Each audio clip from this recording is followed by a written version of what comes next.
মানুষটা একদিন অনেক ছটফট করবে আমার সাথে একটু কথা বলার জন্য, যে কিনা তার মুখের কথায় আমার বুকে আঘাত করেছিল।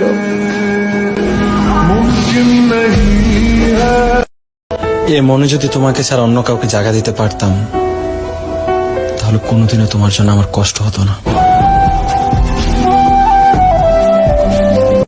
বিটটা ভালোবাসা বোঝার 4টা চিহ্ন। 1, আমি এখন ব্যস্ত আছি, পরে কথা বলি।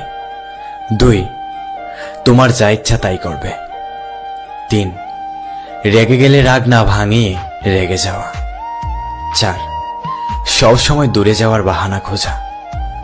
এই 4টা চিহ্ন যদি আপনার ভালোবাসার মানুষটির মধ্যে দেখেন, তাহলে সে আপনাকে ভালোবাসে না, সে আপনার সাথে ভালোবাসার অভিনয় করছে।